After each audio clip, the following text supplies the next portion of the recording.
Ladies and gentlemen, welcome to the Daniel Lees podcast. If this is your first time, welcome along. If you're a repeat listener, thank you for giving me your eyes and ears for the next hour and coming back each and every week. If you haven't already, just whatever channel you're listening on, whether that's YouTube, Spotify, Apple Podcasts, or any audio streaming platform, just make sure you press that follow button. And if you, at the end of the podcast, want to ask any questions, please fire away, because we love to get engaged with our audience and see what you thought of the recent episodes. And this one is no other. But before we get into this episode, I just want to say thanks to our sponsors, Ansem Skin, a natural skincare range for men. If you look watching on YouTube, you'll see my skin has had significantly improved over the last few years, and that's because I've been using these products religiously. So if you're into grooming, skincare, and you like natural ingredients and you care about these types of things, then head over to the website. Their details are in the show notes. But to this week's podcast, if you're interested in fitness, mindset, being the best version of yourself, and most importantly, building generational wealth, then this podcast is the one for you. We're talking to one of the leaders in wealth management in the UK. Since he started his journey in wealth management, we're going to be talking about the ins and outs of investing, the good things to look for, where you should start, and really just cut it down into the good and bad of everything related to wealth management. He's well respected within the industry, so I can't wait to share his knowledge on this podcast. So thanks for tuning in, and please join me in welcoming this week's guest, Dan Thompson. Thank you. How are you? Very good. Good to be here. Yep. Well, welcome to the UAE. Thank you. It's nice to have you here.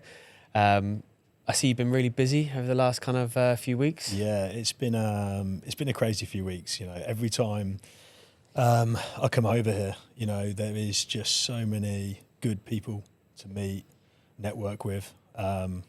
It's just a very different kind of culture and vibe over here compared to back in the UK, as you can probably appreciate. So, yeah, it's been a bit full on. I feel like I've burnt the candle at both ends. Yeah. But, yeah, it's been amazing. The thing is, I find that when you're actually doing something that you really enjoy, even though you have the burning the candle at both ends, you still feel like really energized, because you're just like, what I find about, I mean, I've lived in the UAE for 10 years now, but I feel like sometimes when you're just around people that you vibe with and are the same wavelength, that's just unmatchable energy. Yeah, without a doubt. You know, I think the way I'd describe it is I feel like the last kind of 3-4 weeks of me being here, like I've been running on adrenaline the whole time, because it has been literally full on from the minute I get up to the minute I kind of go sleep. And that's the point you just made there is really true. There's a lot of like-minded people to kind of speak to, share ideas with, and that's a lot harder, I think, back home. You know, especially if you're from a smaller town, you know, you don't tend to bump into these sort of people. So yeah, it's exciting. So, Dan, for those that don't know who you are, do you want to just give us a brief overview of like who you are, what you do? Yeah, sure. So where to start? So my day-to-day, fundamentally, is I give people advice, you know, about their money and help them kind of build, grow their wealth, save tax. It's a whole range of things. It's really hard to quantify, because the amount of... it's a very diverse topic. It's not just like one size fits all. Yeah, exactly. And, you know, one day I can be helping a business owner develop an exit strategy to help him sell his business, you know, maximise the value. What does he need to do in the lead up to that? From a legal perspective, tax perspective, and then the parts I can actually implement from a wealth management perspective. And then there's like the structural parts of the business sale. And then there's obviously everything post-business sale as well. So you can be doing something like that one day, and the next day you're putting people in touch with your private banking team or helping them solve inheritance tax or estate planning issues. It is so vast. So anything money related, I'm normally pulled in. And because a lot of my clientele are business owners, directors, C-suite back in the UK, it is very much focused on solving their needs. So you get dragged into other stuff which isn't normally things you would cover. But for example, they might have a legal issue and they'll be like, damn, who do I bring in? How do I solve this? And you're expected to be able to do it, even though it's not your field. Yeah, for sure, 100%. And I think just one thing about what I don't miss about living in the UK is all of the loopholes that are involved in your finances in effect. And maybe you can obviously uncover this a bit more. But I mean, I'm a perfect candidate for listening to this podcast, because I do invest in things. My investor knowledge is obviously not huge. and I do play relatively safe, mainly because I've had my fingers burnt. Well, like most people. Yeah, like most people. Yeah. But I mean, even when I started to talk to some advisors and started to understand, and I think this is why it's also relevant, is because stuff like I'm calling it death tax, but I didn't realise until I started talking to financial advisors that isn't it 40% of your actual wealth is actually taxed when you die? In the UK, it's shocking and it catches loads of people out. Yeah. Because what's so scary is there's something called a nil rate band, which is a certain threshold of assets you can have in your estate, you can own, so to speak, like your house and other investments, for example. When you go over that, the government will essentially take 40%. That's the current inheritance tax band, so to speak. Do you think that'll ever be removed? You know what? It's a tough one. There's always talk about it getting adjusted, changed, removed, or whatever, and it depends what government's in power as to what people's perspective is on that. I can't see it, especially in the short term, because it brings in so much money. There is so many people who get caught out by it, and in my opinion, it is an optional tax. You can do a lot about it. There's so many solutions you can put in place, and again, that's one of the main areas I work with, especially my UK clients on. Not as relevant to some of the clients I've got out here in the UAE. Especially if some of your clients and this is a question I've got that I'll ask later on, so don't answer it now. But obviously you're planning for people's futures and obviously their families' futures. So it's kind of like you really have to think about not just obviously what you can produce in the long term, but obviously how that's then protected later on, right? Yeah, and that's the key thing. It's achieving their short-term goals, and also being mindful of the longer-term implications of stuff they're doing today. Yeah. Because, for example, someone might want a better life today, or be focused on some sort of outcome today. It might be, for example, putting the kids through university. But then you've got to look at the bigger picture. Are they going to have enough money to sustain their lifestyle in retirement? Yeah. Are they going to lose a lot of their money to inheritance tax? Do they gift some of that away into things like trust? But then if they do that, they've got less money today to use for short-term goals, right? So it's a constant balancing act. And one of the reasons why, undoubtedly, certain people, or I would say the majority of people, are better off seeking good advice, and that's the key word. Well, that's the difference, isn't it? I mean, as a let's say as a consumer of these types of services, how do you actually define what's good and bad though? Because, I mean, obviously speaking to a lot of people, I suppose, is obviously a good thing, but also as well, going with your gut instinct, because a very similar situation that I had was I was talking to somebody who I got recommended to as well. Before I'd started, and you know what it's like, everybody started really thinking about investing when COVID slapped them in the face, and they were like, oh my God, the world's going to end. What do I do with my money? And that's when I obviously started to seek advice and stuff like that. But I remember this one guy, he was really friendly, and gave it the charm. But in a nutshell, he was just trying to sign me up to a 30-year saving plan that if I ever tried to get out of, I'd get crucified badly. I've seen them. And you just think, and I look at that and I think, wow. Was that actually in your best interest? Exactly. Was he listening to what you actually needed today?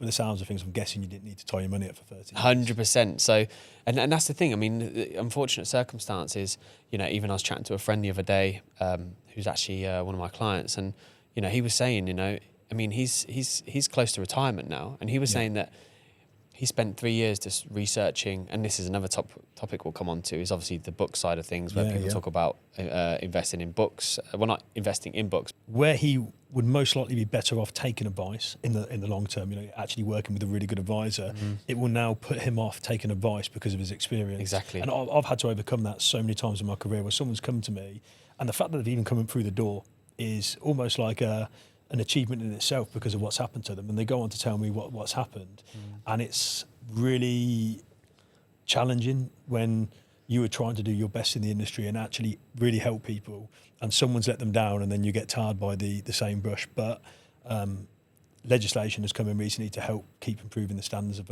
advice. There's been constant legislation coming in over the years, but there's been some big changes in the last year, and hopefully it will mean that the standard, the basic standard, will have to be a lot higher, and obviously people who aren't necessarily doing the industry justice will kind of no longer be able to operate. So what is that legislation? So I say it's a really interesting one, probably not for everybody, but last year something called consumer duty came into the UK, and it's had a significant effect across the board on all investment firms. You know, it's kind of really hammered them, the share price. Is this globally or just UK based? It's UK based. Okay. At the minute.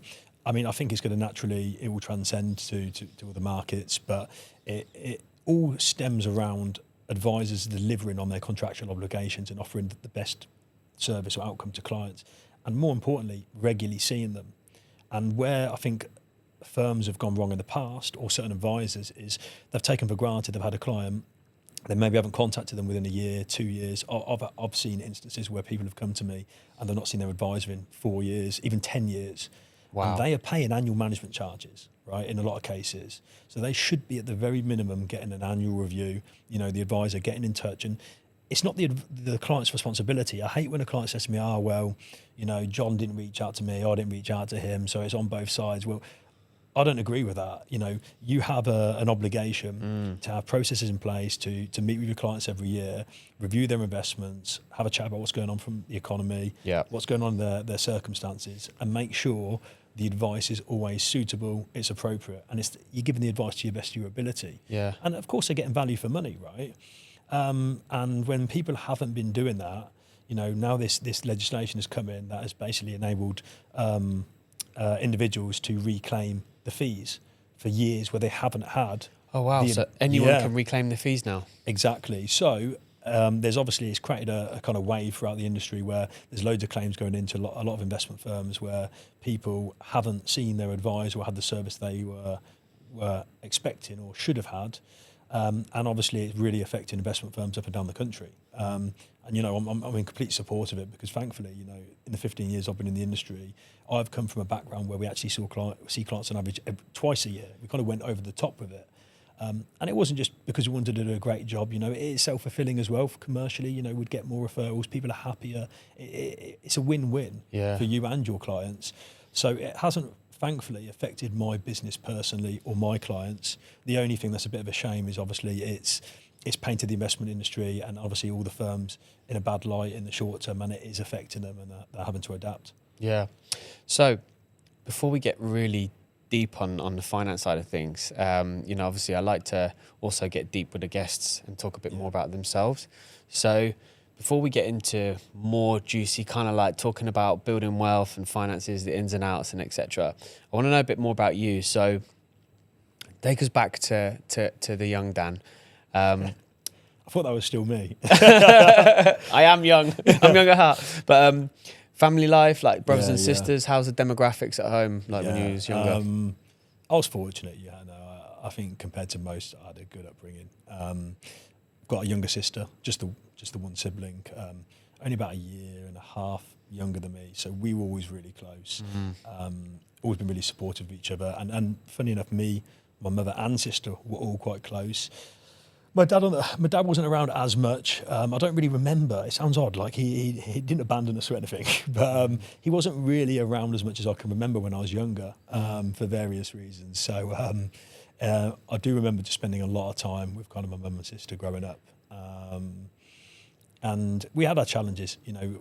I think one of the kind of reasons when I've reflected on why I do what I do today is we struggled, you know, a lot as a young family. And I always remember being very aware of it, even at a young age with mum. You know, it's just the small things, you know, you kind of pick up on, and then as you get older, you realise how relevant it is. And the talk of like debt was a constant thing in our household. You know, my mum worked multiple jobs trying to avoid it, and Dad spent most of his time adding to it. So that was a bit of an unusual dynamic. Was your dad a bit of a big spender then or something? Or he liked the drink, you know, unfortunately. He wasn't really bad, you know, in fairness to him, but he would be classed, especially in today's times, as an alcoholic, 100%. And I think there were stages where he was actually really bad, you know, coming back drunk, obviously really upsetting mum, me and my sister. You know, it's hard because you get older and you probably block a lot of this stuff out.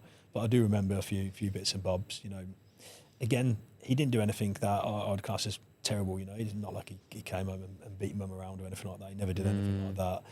But he just wasn't the I suppose, the best husband or the best father in those years, those early years. Yeah. And it kind of makes you, I suppose, as a young lad, you want to, as odd as it sounds, even as a young lad, want to look after your sister and your mum. Do you ever get afraid that you'll ever lose what you've got?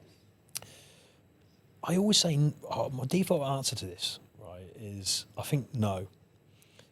Because I always feel that there's something inside of me that whatever happens, I could lose everything and rebuild, and I could rebuild probably 10 times faster than what I've done. And there's a lot of other businesses or opportunities that I've either got involved in or am involved in that would mean if I didn't do what I do for a living on the investment side, I would be absolutely fine. You know, I could have retired a few years ago. You know, so I'm not reliant on the income, and that's really interesting for clients because I don't obviously tell them that. Yeah. And they don't realise I'm doing it because I love it. Yeah. And obviously, of course, there's still the financial gain, but it's weird you ask that because literally yesterday I remember I had my headphones in and I told you, I finished meetings early, went down to the beach, and I was just kind of reflecting on everything. And I thought, would I feel the same way, the confidence I have now, and the way my life is if I lost everything? Because it gives you confidence, right? The business you've built, the connections you've got, the financial means to do a lot of stuff. And if all that got sucked away, and I wouldn't say you'd be a nobody, because you're never a nobody, right? You determine who you are. How would I feel? And it was a tough question to answer. I think I wouldn't have the confidence I have now. Yeah. Because automatically, I think, forget your kind of like, it's the social kind of, it's the social jewelry that kind of define, he's lost everything and all that sort of thing. I think that kind of has a knock-on effect on, so I suppose, how you feel. But it's interesting because the reason why I ask you is because I came from a very, working class family and stuff, and I sometimes will have dreams that I've lost everything, and I go back to like what I had before, and it just fires me up because I just not the. I mean, I spoke to my mum the other day for Mother's Day, and we've had our turbulent times, mainly because I was quite a disruptive young man. But I know, sweet face. But I said to her, I put in her card.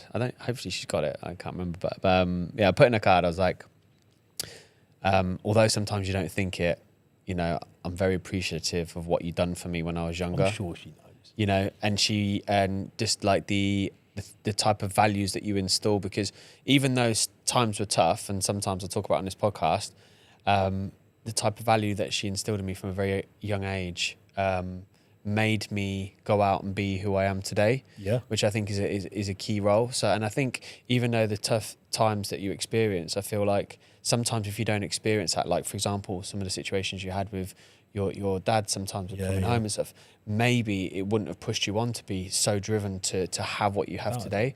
So obviously, as money was kind of, let's say, tight when you was younger, I suppose you wasn't really exposed to financial side of things from a young age. So what was it that, sparked you to actually get into the finance world? Because, as your kids, we all know, but it's like most of us just want to be famous football players. Obviously, nowadays, I want to be YouTubers. Yeah. But at what point did the financial fascination come around? Yeah. So do you want the honest answer? Yeah, I do want the honest answer. So I wanted to do, it sounds so cliche, you just said it. I wanted to be a footballer, right? I was convinced I was going to do that. And I remember Mum sitting me down at 18 and being like, Dan, I don't think that's the reality. Because I wasn't the best. I mean, I played for my town and played to a decent level. But which town? Kettering. Okay. So that's where I grew up. And she was like, you could go into coaching, but you could be outside on the field all day. Yeah. You might no longer love it if you have to force to do it. It might be better to keep it as a hobby. And she didn't shut it down. She just said, think this through. And I really like business as well. So I ended up going to do business at Nottingham Trent, initially as a degree. And again, the main reason I actually ended up going there was because I heard it was 5-to-1 girls to guys. Yeah. When I was looking into that, I was thinking, I bet you had fun. I know. It was crazy. And it literally was 5 girls to 1 guy. And it was one of the best kind of times of my life, the 4 years I spent up there. But to get to the point, we covered some finance modules in there. And I was never interested in finance, but more specifically ones related to investment.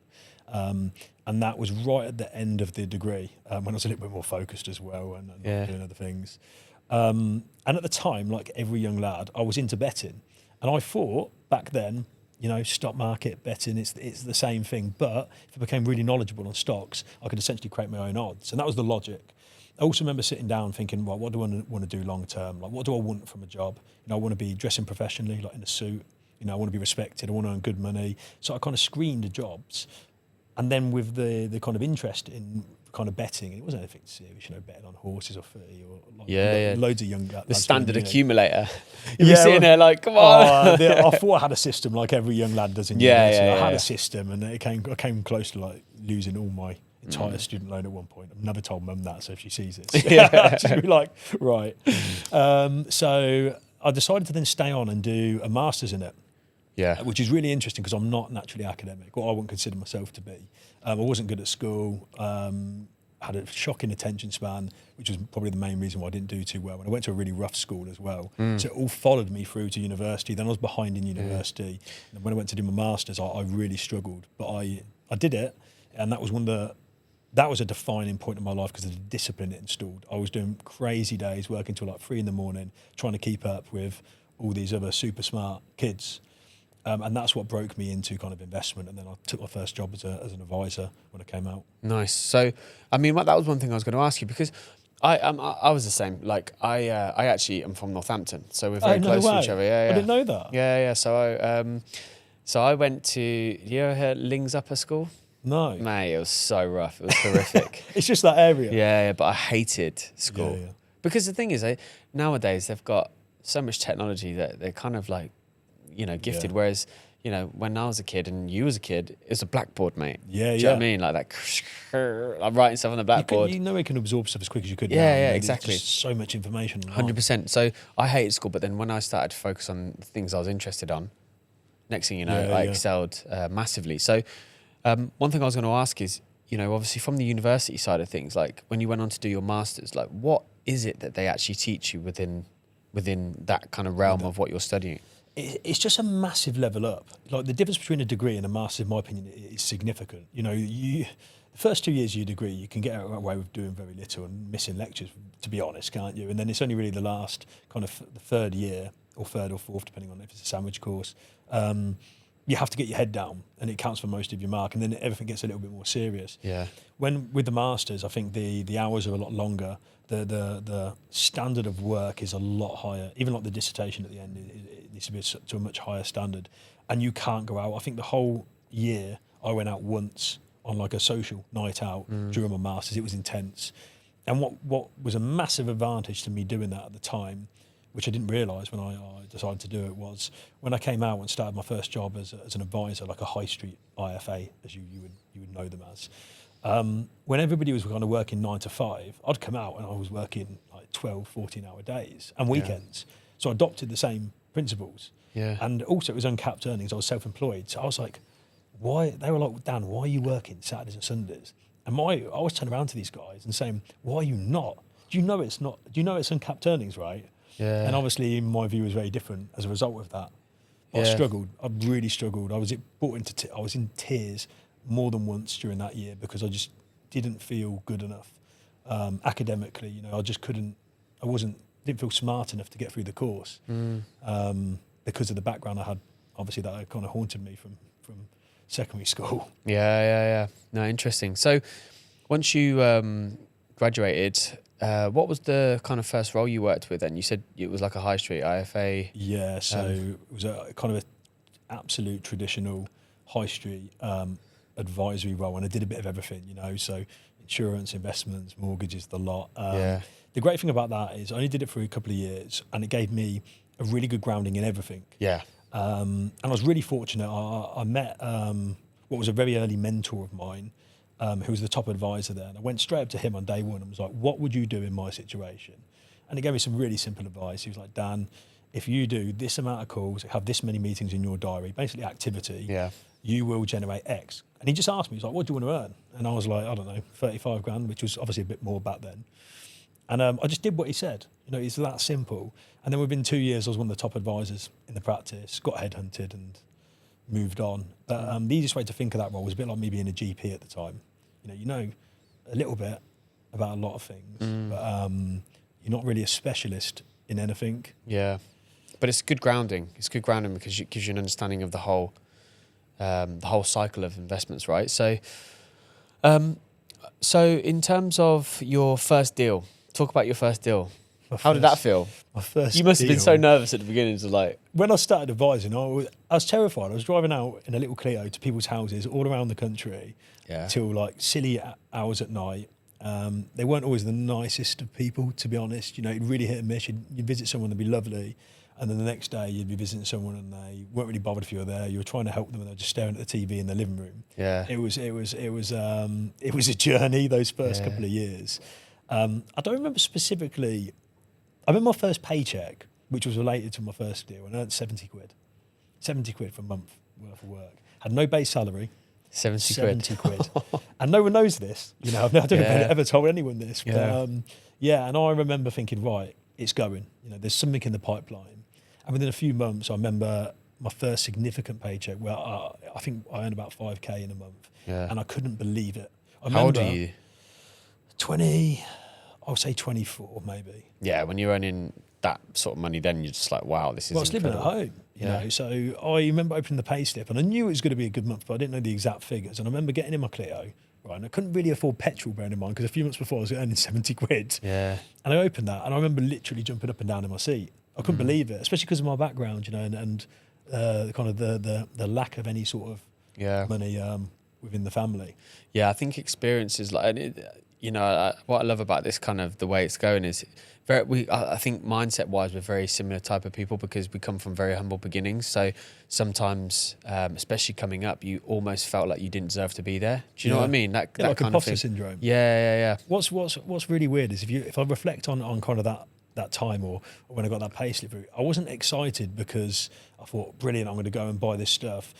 I remember what really bothered me during that time is my mum was lending me money for petrol because I come out of uni, I had a student debt, I had no income, and I took a self-employed role. And the pressure I felt to deliver and make her proud and not have my mum lending me money, because of everything she'd done for me for my entire life, it killed me. Yeah. You know, and to see that come in and think, right, like I can help her now. Yeah, I can help her now, or at least start paying for myself. You know, was a massive relief. Very rewarding, yeah. So in between, obviously, first job, getting headhunted, how long were you an employee for until you became an employer?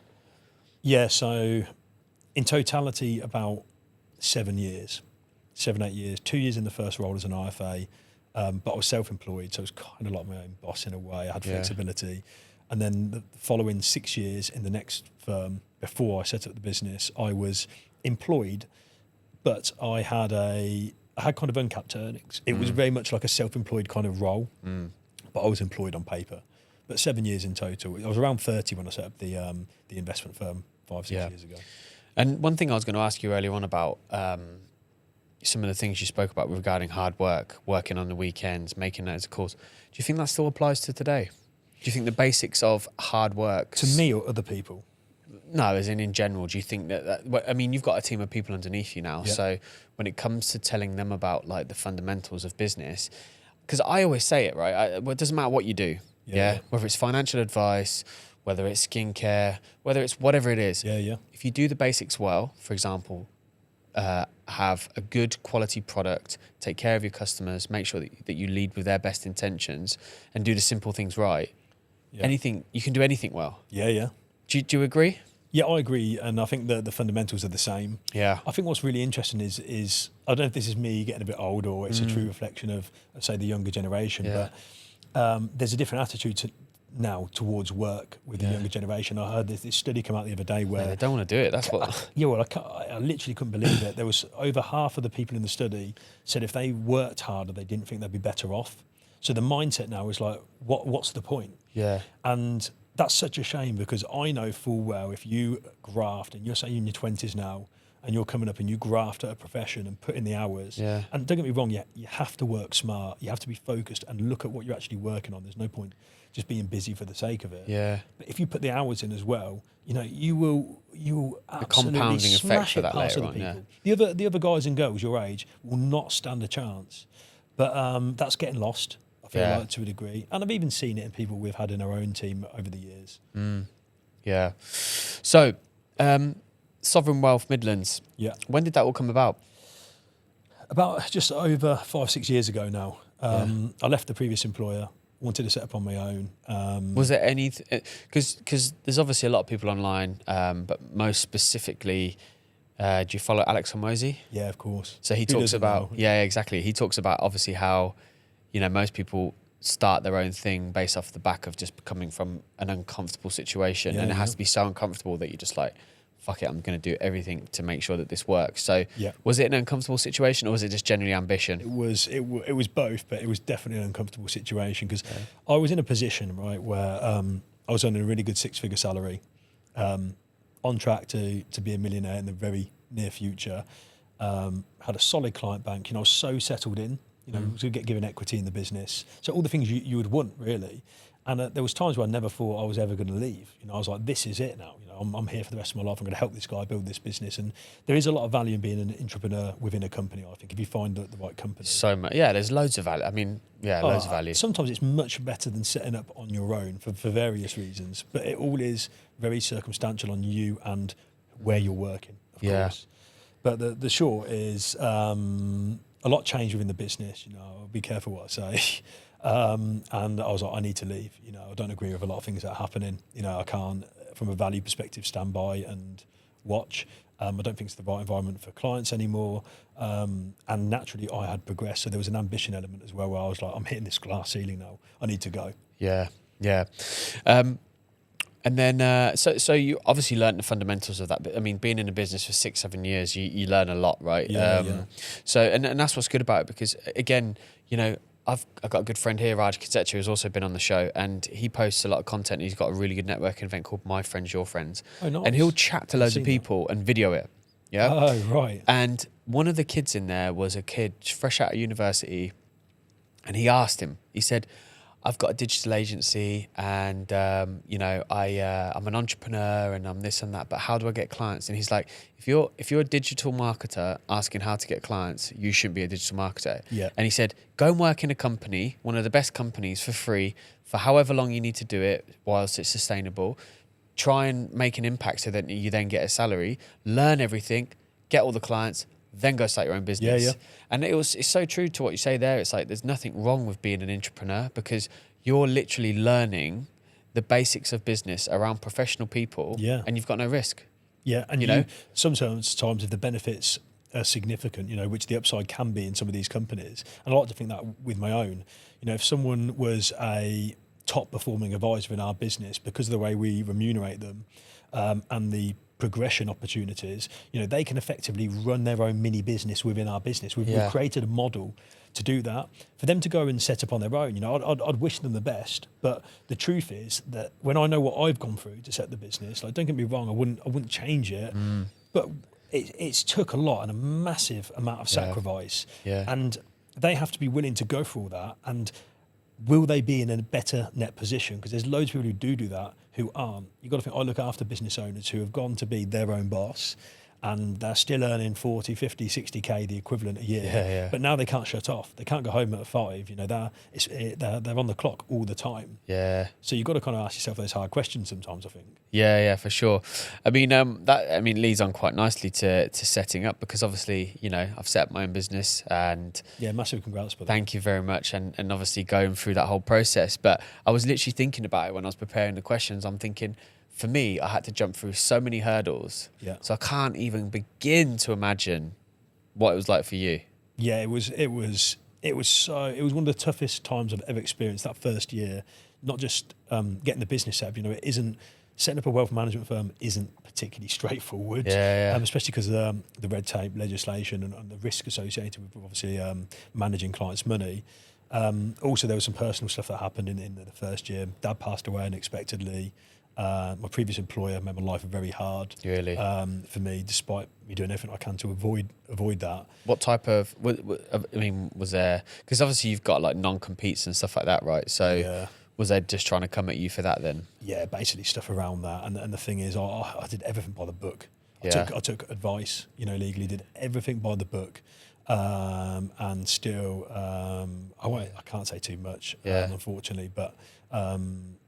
This chap still pursued me aggressively, and it nearly kind of sunk me. That was the hardest year of my life. I was on the edge at one point where I just wanted to go and stack shelves in Sainsbury's. Yeah. I couldn't handle the stress, the anxiety it was causing anymore. And with Dad kind of on his deathbed, so to speak, and no revenue and income and clients and a mortgage hanging over my head, the combined effect of all of that, I'd never experienced anything like it.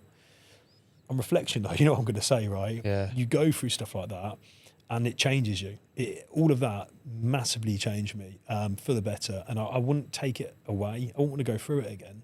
Yeah. But I wouldn't take it because away. Things that happen in that process, like, it's a game changer, isn't it? Like, the really difficult times. I mean, I have to repeatedly say to myself, everything that happens is happening for me, not against me. Yeah. And even when I'm getting most frustrated about something, whether it's something functioning on the website or a delivery gone missing, you just have to remember that it's just like, okay, cool. Right, this is a lesson now, and I have to learn from it. No matter how tough this is, everything's always a lesson. I like to try and say that as much as possible to anyone that I speak to. You never fail. You only fail if you actually give up. And, ultimately, if you actually come back and learn from those situations, it's just a lesson learned, right? Yeah. And I think if you don't reflect on those lessons, it's such a wasted opportunity. It's those really good times and bad times which teach you so much. I think it's easy to take the good times for granted, when everything's going really well and 100%. you feel unstoppable and you're not, I think a lot of people get carried away, and then with the bad times, there's so much value to take away from them.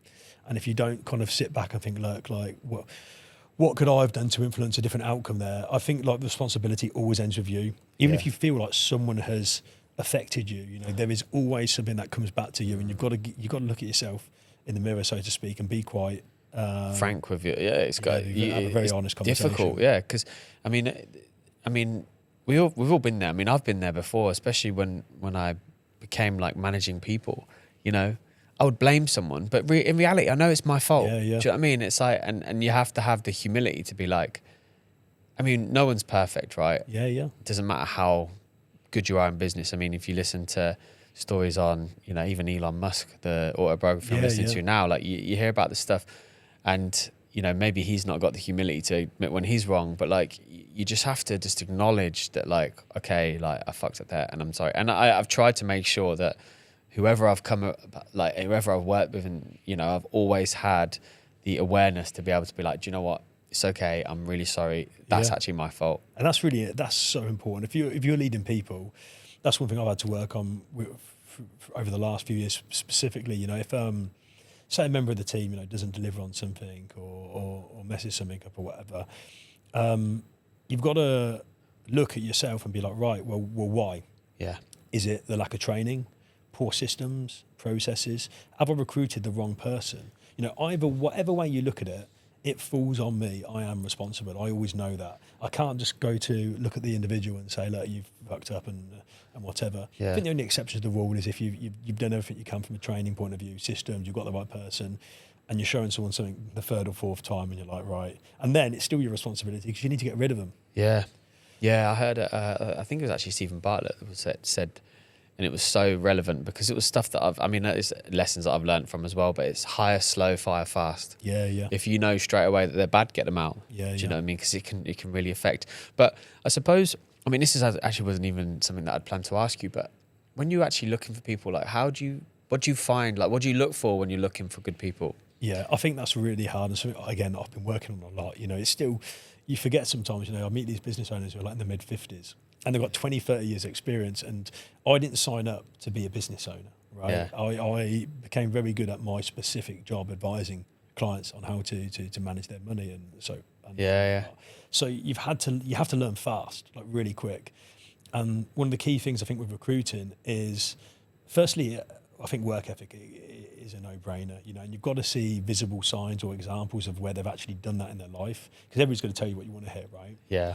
The second thing I think is grit. There's a book by Angela Duckworth. I think she's a psychologist in Stanford or something, and it's an amazing read, by the way, if you haven't read it. And it talks about factors that make up someone who has grit, and it's things like resilience and perseverance. So I feel like you kind of want that with your team. You don't want them to come across like a problem and just be like, oh, it's too hard or whatever. Especially with someone as an advisor, you wouldn't grit in advisors without a doubt, because it's a tough job, Yeah. especially in the early years where you get kind of a lot of rejection maybe, and you haven't got a track record. And then simple things, like people's attitude towards things, and trying to kind of suss out that it's just not easy to screen, in my opinion, at interview, or I've not got good enough yet at doing that. Yeah. So when it comes to the world's wealth, I was looking at a stat that was done in 2021 where 1.1% of the world have 45% of the world's wealth, which is 1 million plus. Between 100,000 and 1 million is 11%. Between 10 to 100K is 32%. And then between 10,000, this is in dollars as well, $10,000 and less, 55%. Because when we spoke and we started talking about some stats and stuff, I thought I'm going to look into this, and it's actually horrifying. Yeah, it's horrifying that like 55% of the world, like the world's population, have bonkers. Less than $10,000. Yeah, which is heavy, right? When you actually kind of really absorb those figures, because obviously it's not about. I mean, people get fixated on the money side of things, but it's not actually the money that's the important thing. It's about the security. What it translates to, health. Exactly. Everything. I mean, I like to call money freedom tokens. Somebody explained it so well to me. And it's a freedom token. It is. It's token to freedom. Without it, we're basically prisoners. Yeah, you are. Especially with the way the system is designed now. So it's almost like, how does somebody actually go about, because I mean, this has to come from a population of people that are just not educated within the field. So how do people even go about seeking advice? I think it's really tough. Like, when we talked about earlier, the new legislation being brought in, right? What that's done is actually have a knock-on effect on firms, and it is way more costly to service a client. The stuff I have to do behind the scenes with my team to make sure we tick all the boxes from a compliance point of view, see them regularly or whatever. We now need to employ a lot more people. We've had to bring in more systems processes. The costs have gone up substantially. Right? Do you have to bring in your own compliance managers as well? Not within our firm. We have our own compliance team, but I don't need to have it in-house, so to speak. And everyone's costs have gone up. But what does that mean to the client, right? It means certain clients we might have been able to help in the past, they're no longer profitable. So say someone comes to us with £50,000 to invest, let alone someone who hasn't got £10,000 to invest. Is it profitable for us to take them on board as a client? It's not, right?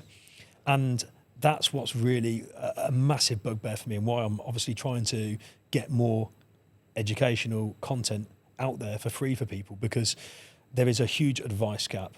And that's not just the UK, it's across the world. The people who need the financial advice the most, and ideally tailored advice to their circumstances, they can't get access to it, because it's not profitable for the firms. I mean, that's a major problem. And then what do you do, right? The regulator's trying to do the best thing they can with legislation. But they're making it more expensive, so the entry to market's a lot higher. Yeah, and I think the only way around that is firms like ours, like what I'm trying to do is, you've got to try and give back and try and put that free content out there. But the only downside to that is it will never be tailored. If I sit down with the client, we spend 2-3 hours probably initially just going through their circumstances, the bigger picture goals, understanding their current investment knowledge, updating it, educating them, and then we will start to build a comprehensive financial plan for them, start to look at how we can manage their investments. And it's completely bespoke, right? It has to be, because it's financial advice. Yeah. But you can't do that for the masses. So it's a sad state of play, and something that I think the industry is trying to work on, but I can't see in the short term how it can be solved. It's a difficult one. It's a difficult one. It is. So when did you personally start investing?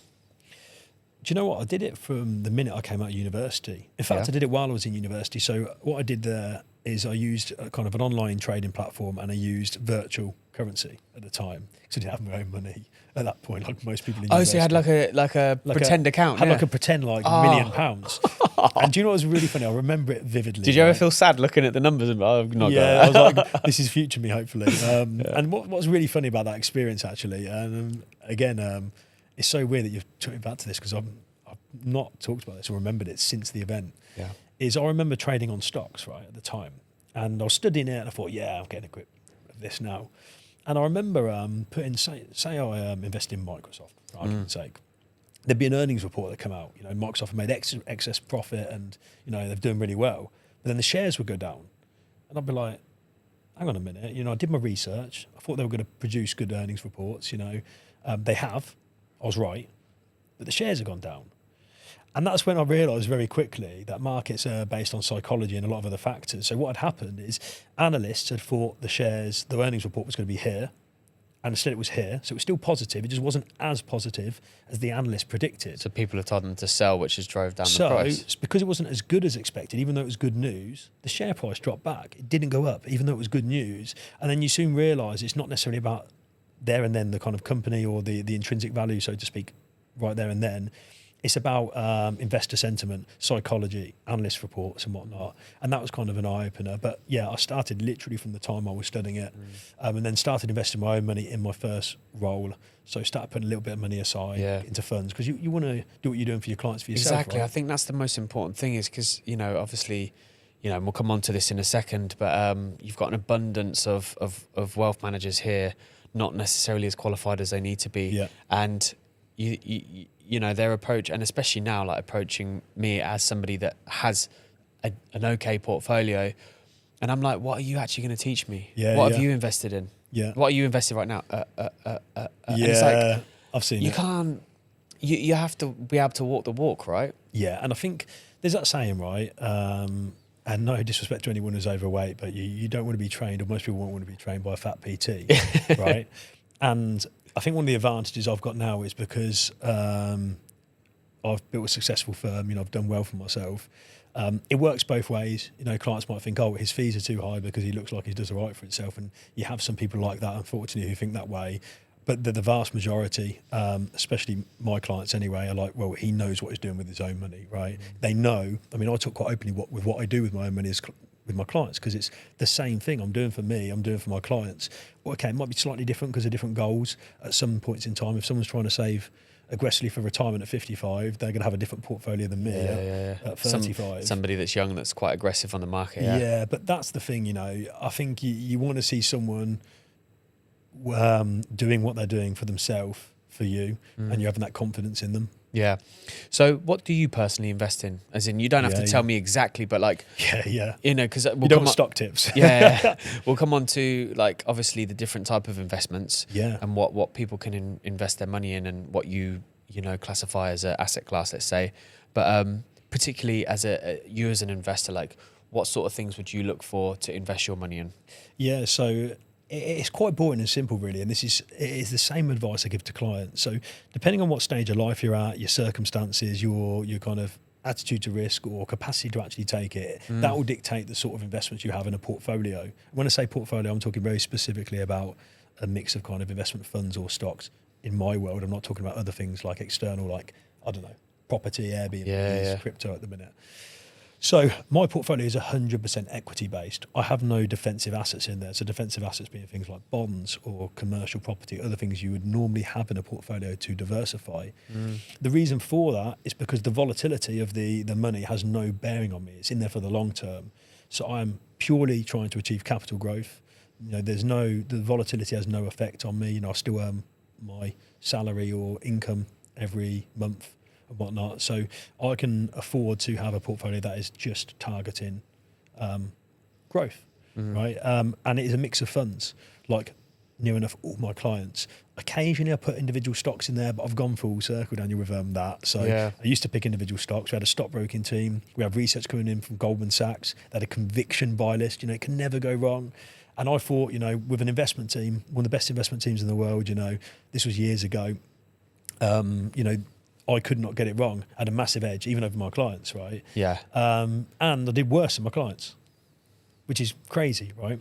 So if I just stuck to what works, having a diversified portfolio, basic investment principles, I would have done better with my own money. Yeah. So then you kind of go full circle. You go into then things like funds where you've got more diversification. Yeah, because that's the thing, isn't it? Because like you say, look, again, I'm not going to try and put out all the technical jargon, but when you're invested in these funds, you know, it's a collection of a group of companies which are extremely successful. So even if one is dropping off, It doesn't really. You're not going to notice it. Yeah, you're not going to notice it. Well, say our typical portfolio has 10 to 15 funds, for our clients and for mine. Each of those funds on average holds 50, 100, 200 stocks, positions in different companies, in different industries, sectors, geographical locations. You look under the hood of the portfolio, so to speak, and you're probably holding circa 1,000, 1,500 positions all over the world, right? So one thing I say to clients all the time is their biggest fear or risk is the risk of loss. So if I said to you, I set you up this portfolio, Daniel, 15 funds or whatever, we believe, or I believe, these are the best funds you can be in the world, all managed by an investment team. And I said to you, what is the chance or probability even of those 1,500 companies disappearing overnight? What would you say?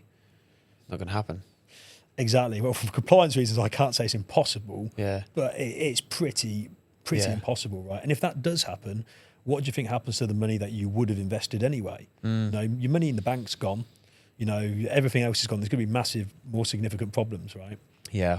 How do you keep up to date then with? Because there's obviously it's just such a changing world all the time, and we won't talk right now about external stuff like you say, like property, like crypto and stuff now. However, when you come to identify your own actual what you can invest your clients' money in, how do you keep up to date to make sure that what are the good ones? Is it an ever changing world, or is it quite a straightforward?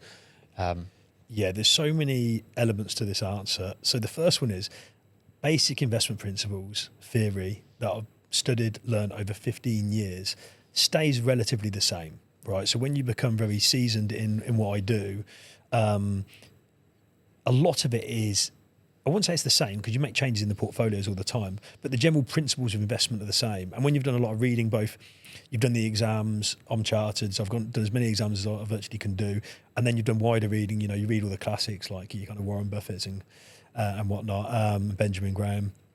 When you've covered all that, you've got a really good sounding right of investment principles and theory, as well as on-the-job experience. So that is one of the biggest factors. It is actually more boring than you think. Warren Buffett refers to this all the time, that he's almost like the laziest investor. Yeah. And that's really true when you construct portfolios. You do get obviously regular research come in, and that's more about kind of, I suppose, economic activity, the macro, geopolitical issues, and you can become more informed on that as an advisor. But that isn't really my job anymore. I've got an investment team, and there's kind of 50 or so people on our investment team, and their job is to monitor the fund managers and always make sure we've got the best fund managers we're working with at any given point in time, whether that's BlackRock, Schroders, whoever.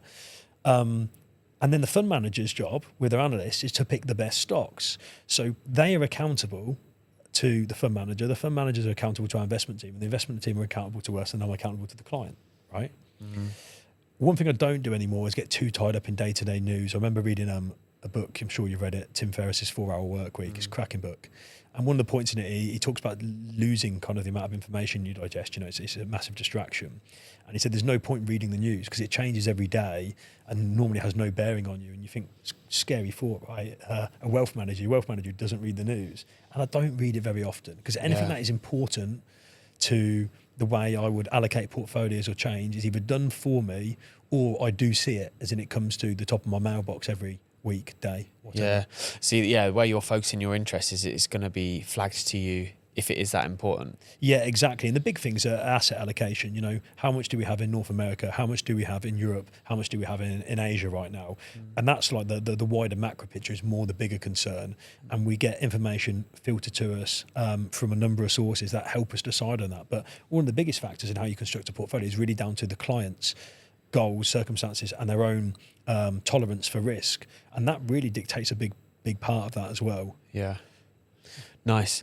So what are the types of investments then? So, I don't want you to list off all the funds, but obviously you mentioned you've got, the technical jargon is way above my head, but you've got obviously the funds, the bonds, etc. So just break it down in terms of the type of investments people can go for. Yeah, I think the five main asset classes, as we call them, or investment types, right, is stocks and shares, which are called equities. They love the terminology in my industry.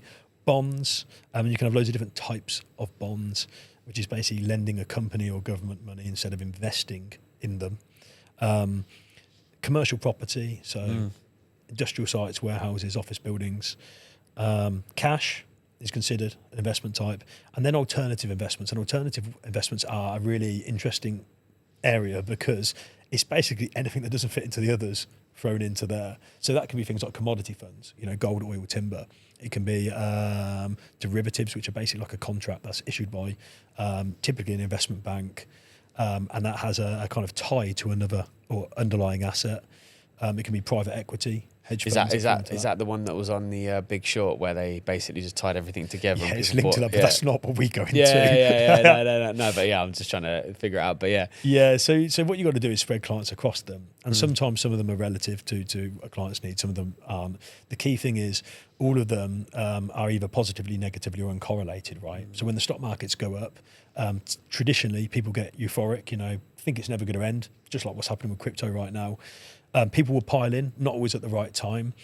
And then what they'll do is leave safer assets, things like cash and bonds. And again, they probably will leave them at not necessarily the right time.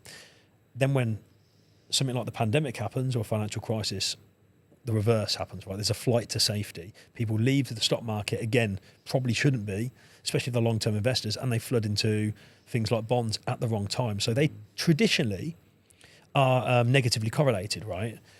With the exception sometimes, like not the pandemic, 2022, where everything near enough tanked. Bonds, markets, the only thing that kind of did it right during that year was commodities because of what was going on with the energy crisis. Yeah. So they're the main areas someone can invest in within what I do.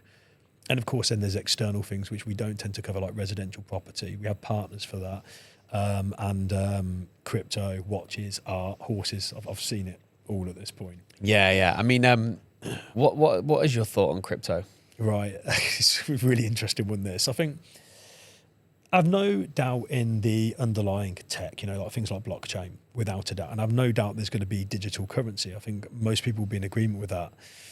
I feel like digital currency's been around for years anyway, because we rarely touch physical cash, right? So technically, because we do transactions digitally, that's a digital currency, no? Yeah, exactly. But I think it's going to be obviously more standardised, right? And there's talk, obviously, the gov coins and all that. And it's whether you put your bet on something that's going to be kind of like standardised, like the Fed releasing some sort of coin that everyone has to use longer term, or the Bank of England even, or whether people will adopt things like Bitcoin, right? Because obviously there's so many people who are advocates of Bitcoin. And it's really hard to know. It's impossible to know. So from an investment point of view, it's speculative in my world. So other people, they see it in a different life and a different light, and it's of course down to personal opinion. But in terms of from like a building wealth long term, banking on the money, so to speak, because it's there, needs to produce an income for retirement or something like that, I wouldn't feel comfortable putting a significant amount in it. I think I would only put money in it that I'm willing to lose, is the bottom line. And then the question I always come back to that you have to ask yourself, or anyone can ask themselves, is if you put in 10 or 20,000 pounds, for example, I mean, that could be a lot of money or not to some people. If that kind of like 10x or 100x, right, it's going to be a lot of money, but is it going to change your life? So say you turn your 10 grand into 100 grand, right? It's a lot of money, but is it actually fundamentally going to like change your life? Yeah. Probably not. So the only way you're going to really change your life with crypto is if you put a lot of your money in it. So say like you have 100 grand in savings, that's your everything. You put 100 grand in it. Then maybe if you get it right, the market timing right, you get in at the low point, you manage to convince yourself to sell at the high point, which no one does. When it's rocketing up Bitcoin, does anybody sell out of it? Very few people, because it's a problem at both ends, right? Getting in at the right time and getting out. Yeah, and getting your money out, I found the hard way is exactly the people problem. Can't execute it. Yeah. They're just very few. So then, this money's going up, but it's like, where is the money? Like, how do you get it out? How can you liquidate it? Yeah. Where's the end point? And people won't. When Bitcoin's rocketing, right? More people are investing than people are selling. And really, you want to be selling, right? When it hits an all-time high, like recently, everyone's piling in, not coming out, which is normal kind practice, of normal practice, investor logic. So that's why you don't see. I've never had someone come to my office who's banked loads of money in crypto, and I've seen it in near enough every industry, remember, and said, Dan, made 10 million. I want to take 5 million off the table and put it into a conventional portfolio and bank my future. Never had it. Everyone's sucked in by the greed side of things, aren't they? So the point being, unless you're going to lump your entire savings in, then it might change your life, but then you're taking a massive risk with your entire savings.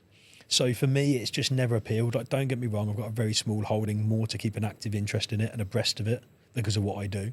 But apart from that, it's not part of my overall strategy for building wealth. Yeah, I mean, some of my friends invest in this in the crypto, specifically Bitcoin, and they're adamant it's the future. Yeah, you yeah. know, and they're going like really, really heavy on it. And I was looking, I think, is it really like, you know, are we really going to be that far advanced into the fact that we're just going to adopt Bitcoin for everything? Well, that's the thing, right? Because I don't doubt the tech, right? All it takes is for a better solution to come along, and then it's stuffed, right? And technology advances, and people always, like before Bitcoin imagine before it didn't even exist, right? And then it's come along out of nowhere. Obviously, it's been around some time now, and now people are piling in it. What's to say something doesn't come along in any minute now, or year, or 5 years, and make Bitcoin completely redundant? And it has better, I don't know, protections or usage or whatever it may be, consumes less energy. I don't know. You know, I'm not a specialist on Bitcoin. Yeah, for sure, yeah. But is it worth? That's the question you've got to always ask yourself when it comes to this sort of stuff. Is it worth the risk? I hope, you know, a lot of these people sincerely, like, I hope they do all right and they don't lose money. And I'm sure Bitcoin may take off, and, you know, it's the currency 20 years from now that everyone's losing, and people might look back on this podcast and say, Dan, I was right. Yeah. But the risk is so high, and I don't think you need to take it. Yeah, and I think there's too many powers that be that will prevent it from being the main currency, right? So, investors. Do you have profiles of investors? Is there like a type of particular profile? Is there a profile that they kind of like people fit into? What does that look like? Yeah, it's tough. I think it's changed for me personally over time. You know, when I started my career, the profile was anyone. Yeah. Anyone who needs help, I'm there.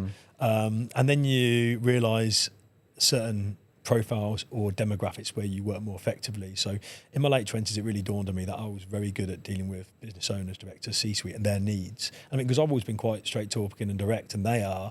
I think there was a similarities there, and especially when I set up my own business, you know, that was where it was a lot more relatable. And I think for on both sides. So my kind of traditional investor profile is that at the minute. That's the majority of 99% of my clients in the UK fit into those categories.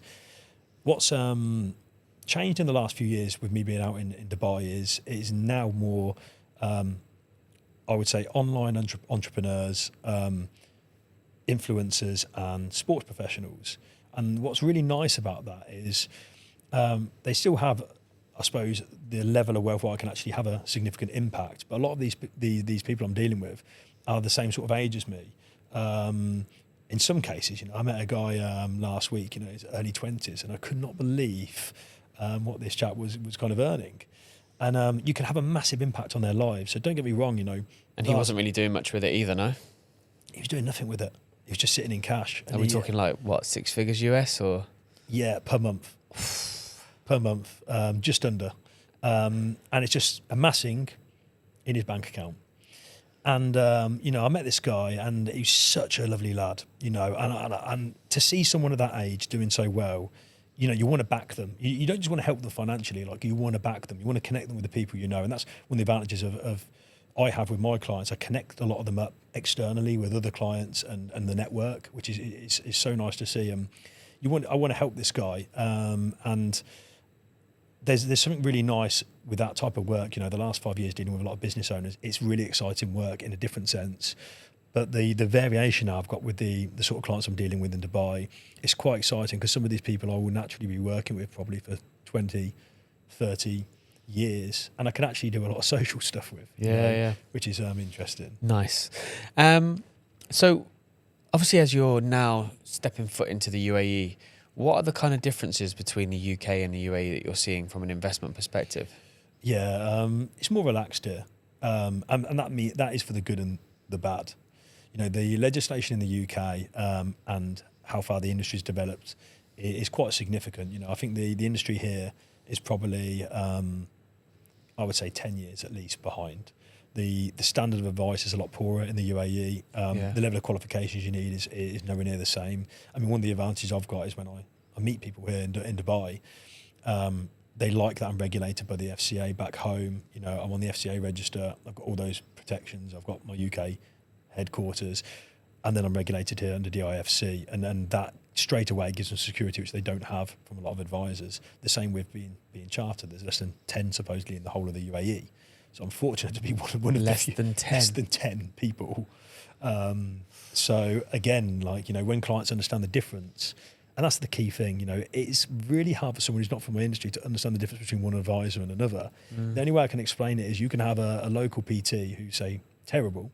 I'm not saying this at advisors necessarily terrible. You could have a terrible PT in a small town, right, or village even. And then you can have the likes of, say, Steve Cook, if you're familiar with who he is, who's obviously like a fitness icon, and he has different businesses now, and he's reached the pinnacle of his profession. But they do now two very different things. But from the outside, someone might just think they're both PTs or into fitness. Right? Yeah. And that's a bit like advisors. I've met some incredible advisors in the years of me doing this. And then I've met some advisors who probably shouldn't have been in the industry. Maybe they're in the industry for the wrong reasons, or the way they operate isn't, the standard isn't high enough. Yeah. So would you say to look out for a good one, you kind of have to look at their qualifications, or even some of the guys with qualifications are still not that good? Yeah, I think it's multiple things. The first place to start, qualifications are an easy one. You know, you can screen that very quickly. You know, if you can get hold of a chartered advisor, that's a massive win, because you know they've had to go through a long process to be, or they've wanted to at least get to the pinnacle of their profession. But then at the same point, it doesn't mean that they're necessarily great advisors, because I've met advisors who are chartered who don't necessarily have amazing people skills, or might not care a lot, genuinely care about the client, but they're technically very good, maybe. And then I've met the reverse. You know, I've met fantastic advisors who aren't chartered, but they're just great advisors. They spend so much time with the client. They really try and deliver the best outcome. So qualifications is one bit. I think track record is key. Yeah. And their clientele. You know, who are their current clients?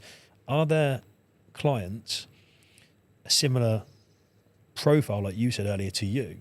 You know, if with your situation, Daniel, for example, you would want to deal with someone who has a similar role to me, right? You'd have to want to deal with someone who is used to dealing with someone who has the same sort of issues as a business owner. If you can deal with someone a similar age, whatever, I've found in Dubai, that's been a massive advantage, because you're kind of on the same sort of path. So I think track record, the client bank they're dealing with, is a really good start as well. I think their work experience is without a doubt really useful, because if I screen an advisor, so a client comes to me and they're saying I'm speaking to this advisor, and I screen them on LinkedIn, I can tell straight away what sort of advisor they're going to be by the roles they've had as well.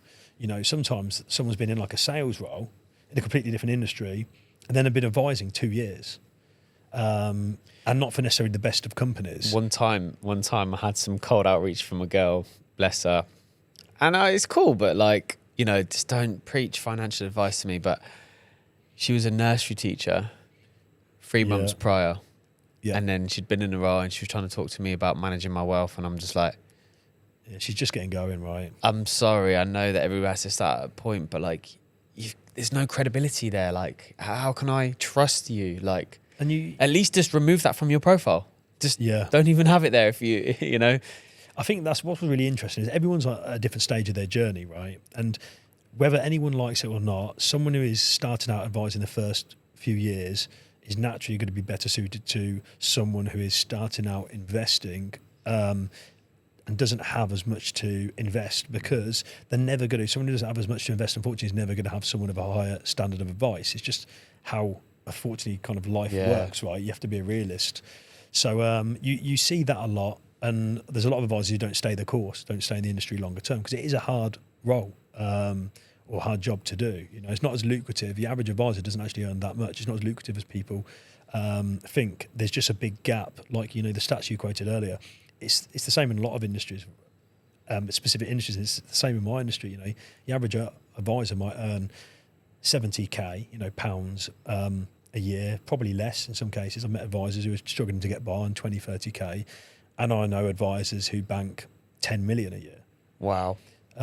So, like, how do you as an investor decide who you're going to work with? Yeah, it's a difficult one. It's a difficult one, because sometimes you would immediately, like, it's a human reaction to go, why is he earning so much money? How is he managing to earn 10 million? But that's an easy one. I can answer that for you because you do. I'm not going to comment, but I do all right. The best thing to do is firstly, like when you're picking someone to work with, it's like anything in life, right? This person's going to be managing your money for the long term. You are going to have to see them potentially every 6 months or a year. So the fact that you like them and you have that gut feeling of trust is I think, paramount to everything. And if that all ticks the boxes, ask them that sort of question. You know, if you think they're earning £10 million a year, ask them how it affects me. I've had clients ask me directly how much I earn before. I've had stuff. Do you tell them? Well, when this client asked, this was a few years ago, I had to explain it's very hard to quantify because there's a revenue that comes into the business and I can give him the revenue figures, you know, stuff like that's on Companies House anyway. It doesn't mean I pay myself it. You know, I'd be the worst wealth manager in the world if I paid myself for coming in revenue. So I said to him at the time, I mean, I was taking like a low 6-figure salary. I mean, like just into the 100,000 at the time because I didn't need the money. I lived quite a modest life. So I was like, that's what I pay myself, but it's not what I actually earn. So I don't know what do you want to know? I was saying to the client. And then he would, I think because I knew everything about his finances, he just was... Wanting to know about yours. Yeah, and he wanted to make sure, I think I wasn't earning too much, but that wouldn't change. I suppose that's a fair. I suppose it's a fair thing. I'm telling you everything, so why don't you tell me? And that's why I'm transparent about it. But you know what you said about the that like 10 million, hypothetical 10 million. You know, you should be able to have an honest conversation about profitability. You know, if someone said to me like, Dan, like I was sitting down in a client meeting, and I'm like, Dan, kind of, what does the business do? You know, how does this work in terms of profitability? Like, I'd be quite happy to be very open with them because there's nothing to hide. Our fees are standardised across the board. You know, so like one client isn't getting a better or worse deal than another. You know, the reason the business is doing well is because we're giving a great level of service. We've got an amazing reputation. We've got an amazing team. We deliver. You know, you can't hide in my industry. Yeah. So there is justification behind it all. I think the only time where a client would be concerned is if someone's, say, earning a certain amount of money, it's in excessive. You know, the fees are paying excessive compared to the value. And if an advisor can't justify that and demonstrate the value, then the advisor has the problem. You know, I need to be able to, especially my kind of top end clientele, if they're paying a significant amount of fees every year, I need to show them that not only does the advice cover that and some, but significantly. Yeah. I think that's the thing, isn't it? I think the thing is like sometimes these guys will take fees regardless of the situation. Yeah. And I think a lot of, you know, and it's a question that, you know, I've had with a lot of people before when, you know, you're talking about these things and they've talked about using financial advisors and stuff. And it's like, well, that financial advisor's made X regardless of however my portfolio's done. Do you know what I mean? So I think it's one of those ones where it's like, what is the healthy balance? You know, if there's a shown of a good return, it's like, yeah, okay, great, cool, do whatever you want because ultimately I'm improving, which is what you want. And that's the kind of bottom line. I think the tough thing about that, I've had that before where someone said, look, Dan, the markets have gone down and I've not made money this year, but you've still got paid a fee. And I kind of have to kind of explain to the client tactfully that our costs exist no matter what. So we have to still have our annual management charge because we're still doing stuff and we get paid to manage money in downward and upward markets, remember. So if I was managing your money, Daniel, and the market was going down, would you want me to shut my eyes and hide under the desk? Or do you want me to try and do something about it? And that cost, my whole team's involved with my time. Yeah. So we work, if anything, we're working probably twice as hard because we're trying to do everything we can to limit downside risk. And I completely am sympathetic with the client when they say, well, we've still paid the fee and the portfolio's gone down. But it should mean that over the long term, like the added value, and it's not just performance, remember, there's a cracking, you might want to look into this one day because it's a brilliant bit of research by Vanguard of all people, you know, passive investors, advocates. There's a research report called Advisor Alpha. And what they've done is tried to quantify the value an advisor gives to a client on average per annum in percentage terms. And they reckon, and bear in mind this is coming from Vanguard, and there's loads of academic studies related to this, by the way, that a good advisor sticks on 3% per annum in value, in monetary value every year. And the way they've quantified this is what they've done is they've looked at different elements of advice, like using the right tax wrappers, behavioural coaching, stopping people doing silly things with their money or doing the right things at the right time, portfolio rebalancing, you know, constantly rebalancing the portfolio, making sure it's invested as well as it can be, certain types of strategies you could adopt in terms of like other financial planning with your wealth. They quantify this all and it adds up to like 3%. And it's really hard sometimes for clients to understand this because they'll just look at performance, right? But I'll bore you with a really quick story. This is the best example I can give you of like value that's not related to performance. I had a client once and their accountant, who should, by the way, work closely with me and we support each other, question our fees. He said to my client, these fees are X, Y, Z. Did you know you're paying Dan and the team this per annum? And he knew, I have a really good relationship with this client. He knows that the fees he's paying, and he definitely understands the value. So thankfully, I've got a really solid relationship with this client. I took the day out after that email and added up all the tax I'd saved him. So I played the accountant at his own game almost, and added up all the tax I specifically, through the advice I'd given, had saved him. And it was into the millions. And I worked out he could pay my fee for about 200 years and he would still break even. And that's not including the performance we've got him over the years we've invested his money. Doesn't include all the accountants though, man. Ugh, hate them. But you imagine, right? There's no end of solutions I've put in place for this client that aren't related to tax or performance. Just made his life easier. The security he's had, the network I've built around him. I've introduced him to my corporate solicitor. I've introduced him to a number of people to solve problems. All this has happened over the space of him being a client, and his performance is well in excess of obviously the fees naturally that we've charged. And I've saved him millions of pounds in tax, and that sometimes gets missed. Yeah. But then some advisors don't do that. We were talking earlier about that person you met who had just come into the industry. She wouldn't know she wouldn't know what to do, wouldn't have the experience, and also does she have access to the resources I have? Is she being taught by people that are a good caliber? Yeah. So it's such a tough one. So earlier on we talked about a particular topic, and you mentioned something about obviously depends on the political situation, parties, and so on. So one question that I kind of wanted to really ask, and this is mainly just going to be on your own personal opinion, but obviously the political situation in the UK is quite up in arms at the moment. You know, it's not ideal for anyone really. And I thought you were going to say that, anyone. Yeah, I mean, I'm so glad that I'm looking at it from the outside in rather than being inside it looking out. But unfortunately, I've got family that are suffering with that situation because they've gone from being comfortable to not comfortable because of different things. But how do you think that the political situation is now going to be affecting investments? Yeah, interesting question that. And I think I'll try not to divide too many people here. I think the UK is struggling, right? I think to some extent there's a lot of people who would believe it's a declining economy, and it is naturally affecting everyone, and I can see it without a doubt affecting a lot of my clients. The rate at which the increase in people being unhappy with what's going on with some of the government's decisions is increasing. It's such a rapid rate as well. It's yeah, not even and it's like a hot topic all the time. Compared to like 5 years ago, it was nowhere near as bad as it is now.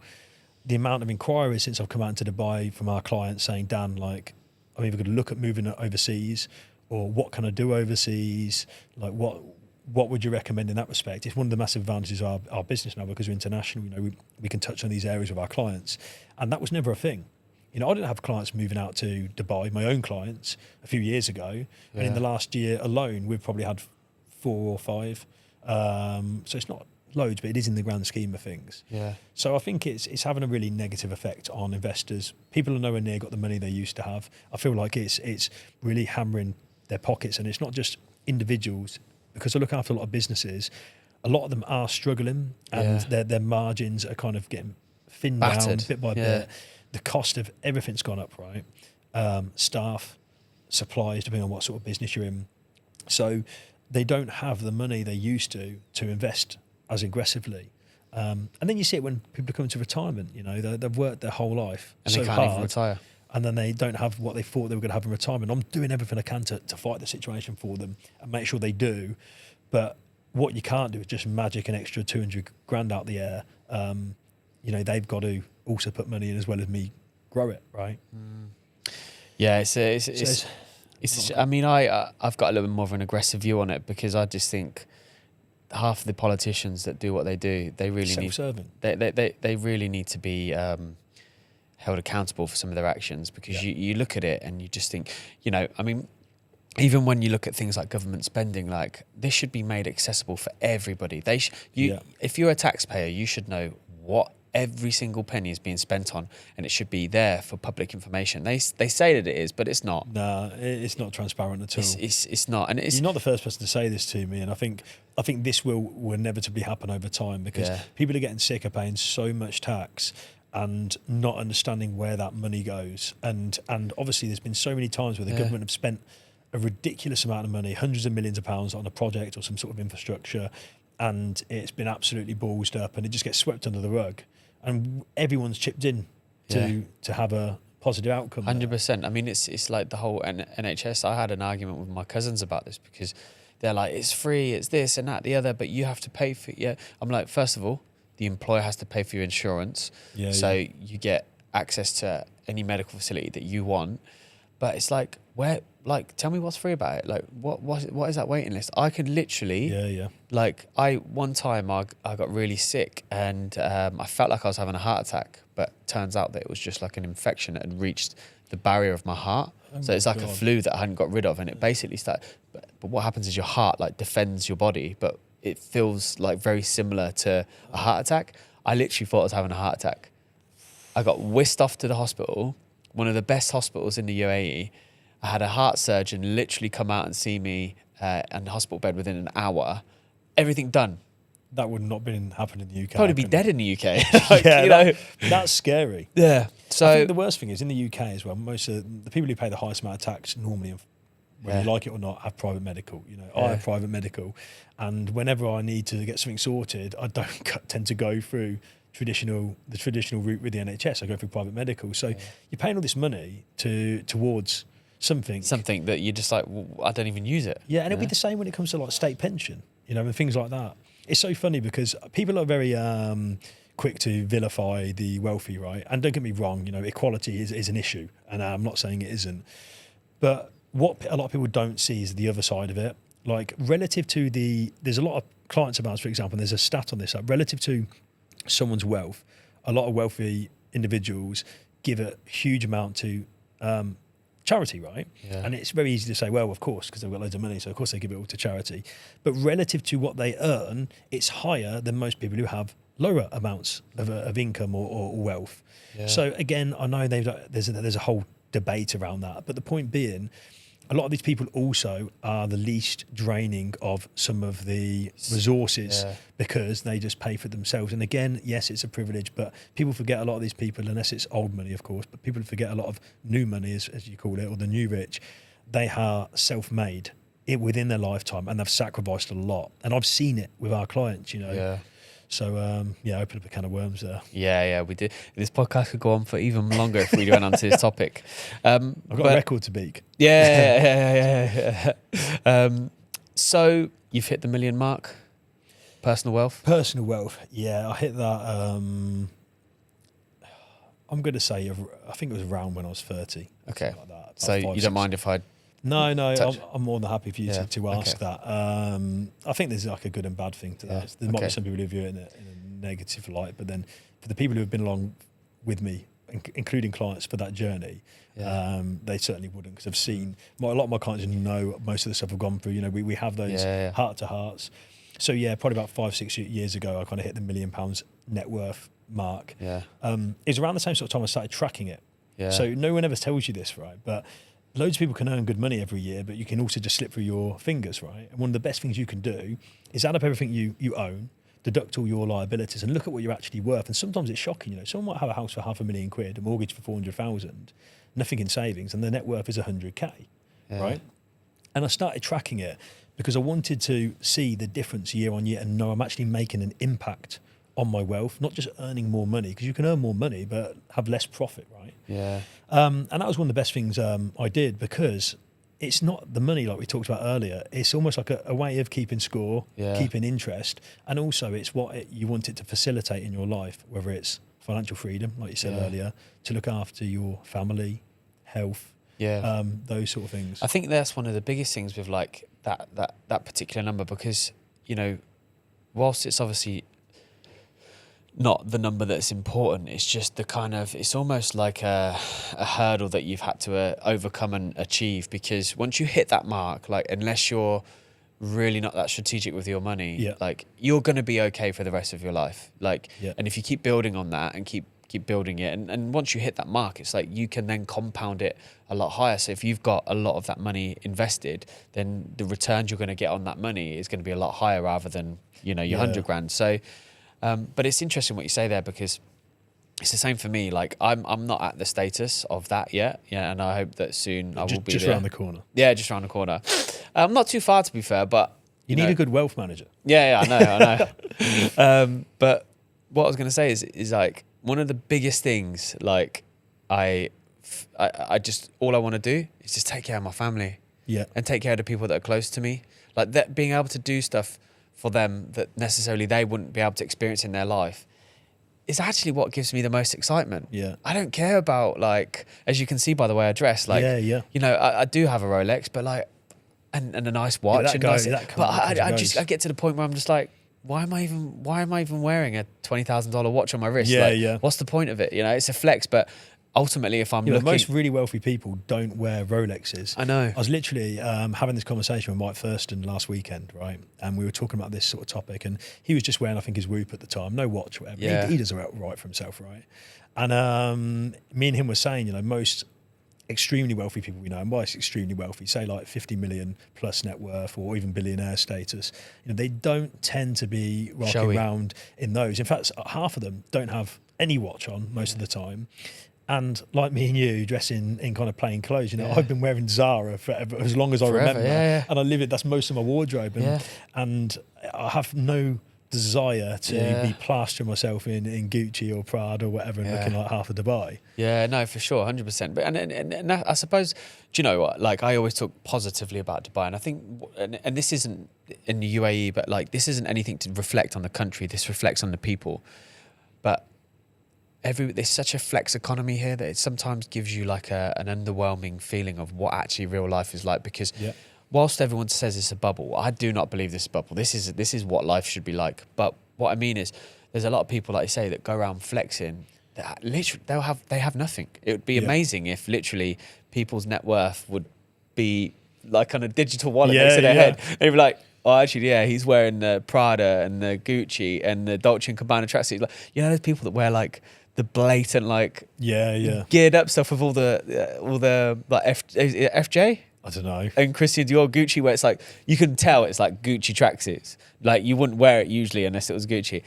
And you just think to yourself, it'd be good to be able to like then give those people that are not at that status to be like, well, actually, no, like, he's just flexing. It's not actually real life, you know? Yeah. And there's a lot of that in Dubai, what I've found. There's a lot of people who look really wealthy from the outside, and then you get down to it. Broken and on the end. Yeah, and not. And well, something that you said earlier, which is always stuck with me, is money comes and goes, right? And when you're a young lad, right, don't get me wrong, most young lads want to earn good money. They think, well, I want to break like 100k in earnings, or I want to be a millionaire, you know, I want to have $1 million in net worth. But that motivation gets sucked away really quickly. The minute you've got a half decent car, you know, you've got a certain level of wealth, your motivation will just go if it's primarily driven by money. Yeah. If you are driven by like the stuff you said about wanting to help your family and have got this burning desire deep down to achieve certain goals on a more emotional level, it doesn't go away. And again, you know, you sound like we had a similar upbringing. You know, it's inside you, and it's so easy. I've seen so many guys who have got to a certain point, and girls, of course, who have just lost the motivation when they've got to six figures, or even got to like, I don't know, like $1 million net worth. And that's why there's got to be a burning desire behind actually why you do what you do, right? Yeah. It's just like, because if it's the money that you're chasing, eventually you'll lose it. Yeah. And they do, and you get complacent, right? I see so many people get complacent when they get to a certain point, then they start enjoying it, you know, they want to show it off. They get complacent, they're not getting their head down, sticking at what they're good at, and it changes. And the sad thing is, if you have the right motivation, you know, like wanting to look after your family, like, I always worry about health stuff. You know, it sounds silly, but I always think, God, if something happens to mum, especially because of what happened with dad, you know, will I be able to look after her, get her the best treatment, all that sort of stuff. If you have that and you keep your head down still and don't get lost in things like Dubai sometimes, it's a lot easier to jump from 1 mil to 10 mil net worth. And a lot of people don't realise that getting your first million is the hardest. Yeah. It is getting that ball rolling. It is a like a snowball effect. And as that snow kind of goes downhill and picks up and it gets bigger and bigger and bigger, and it's a lot easier to get to 10 million. And I've been told it gets a lot bigger to get to 100. I'm not nowhere near there. Yeah, wow. Let's go. Yeah. We've got some time, right? Yeah, exactly. But no, listen, I've really enjoyed the financial side of things, but one thing I want to talk about, because it's a big part of what you do, mate. I'm so jealous of your rig. You got such a thanks, man. Yeah, those photos on Instagram, I'm like, absolutely stacked, mate. Right, so if you're listening on audio platforms and not checking out, you go over to Dan's Instagram. The guy's absolutely shredded, like shredded wheat. But talk about fitness then. So fitness is like, how is fitness for your life? Like, what role does it play? It's like a absolute foundational, I don't know, value, or I don't know what to call it. I've always been a really active guy, right? So even when I was 16 years old, we had a little multi-gym in the garage. Nice. I was out there training 3-4 times a week. I played every sport you can think of at school. Just loved it. And it boils down to my mum again. She was really active. She's 60 now and can still do the splits. Wow. She's super active. She used to be a dancer, so I think, and I'm not as good a dancer, by the way. Yeah. You didn't inherit those traits. Well, I'll get them out later. So I think I've always been a really active guy, and then into my 20s, like a lot of young guys, I got into kind of strength training and doing weights. And it's always been part of me, and shamefully, not necessarily shamefully, but probably shamefully some of the stuff I did do, I got into fitness influencing quite early, like way before what it's like now. This was probably 10 years ago. Yeah. And I had like 200,000-300,000 followers at the time, which is the equivalent to like a couple of million probably today. And I was really early in documenting my workouts. It was really raw. I was in my garage and I was filming the food I eat and everything. So it's always been a massive part of my life. And if I don't train, I feel like it doesn't. It has a knock-on effect to my work. I don't feel the same. I almost get like a little bit depressed. I have to, bearing in mind I do a kind of like office-based job where I'm sitting down in meetings with clients. I have to get out and be active, and explosive active. So I could not imagine not doing it. It's just part of my life at this point. Yeah. Do you think waking up in the morning and having that kind of like ritual of getting up before the sun rises, do you think that is actually something that's linked with success? Oh, undoubtedly. Yeah. I have these conversations with successful people all the time, and it's not it's a pattern. Not everybody. And they have that a lot of like. So from similar. a percentage wise, what would you say the traits are between waking up early? Like 70, 80 at least. And the ones that don't are just because they're either night owls or they're at a stage of their life where they are 55. They're business owner 55. They don't want to get up anymore at 4 or 5 in the morning. They want to have a bit more of a relaxed life. Walk the dog at 8. Yeah. They don't need to do that. But a lot of them still do. And the discipline and the habits are so similar. A lot of the most successful people I know read heavily, get up early, train in the morning, or do some sort of exercise in the morning, even if it's going out for a walk. I think it's a lot harder to do in the UK, in winter. Forcing yourself to get up at 4 or 5 a.m. when it's dark and it's not going to be light for another 2-3 hours. Yeah. That's quite grueling. And to do it every single day. Yeah, saying that though, I did do it though when I lived in the UK. Yeah. It was tough, but like obviously you just got to like blitz the It's got to go for it. The heat hot just turn on the heat and just literally heat up as soon as possible. But I do sympathise with that, because I think, for example, the whole ice bath thing at the moment. Yeah. I mean, you wouldn't do that like in England in the winter. It's you would be cold the whole day. I've never done it yet. I nearly got sucked into it and brought one. A lot of my friends. You should only do it in Dubai, because it's obviously you get out and it's hot. But yeah, I think there is different trends, isn't there? In the sense of like it's a lot easier to do some things in somewhere like this, Dubai, as opposed to the UK. But the habits are almost like universal. It's crazy that people have those same habits. And when people ask me about what they need to do to be successful, I tell them such basic principles, which are almost like proven. Like I'm doing it. I'm telling you, this has changed my life. Reading 10, 20 pages a day, training in the morning, or getting up an hour earlier and working on projects and emails. So I hit the day at 8 a.m. well prepared, and people don't follow through in it. Yeah. And they obviously just don't want it. enough. Yeah. Because you've got to be comfortable with being uncomfortable, right? Yeah, no one told me this stuff as well. You know, when I was in my mid-20s, I unfortunately didn't have someone who said to me in my mid-20s, hindsight's a great thing, isn't it? get up, start getting up at like 4 a.m. in the morning. You will absolutely, if you do this now, by the time you're 30, you will have dominated life. Yeah. You'd be like so knowledgeable. You'd have built your character through the reading. You'd be physically better, fitter.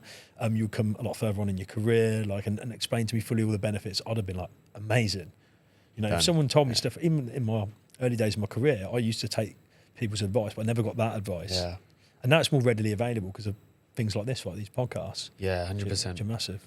So you said earlier on, a lot of the lessons that you've learned, you'd be able to build twice as fast. So let's say that you lose everything you've got right now. What would be the steps that you put into place to get back to, you know, making millions as soon as possible?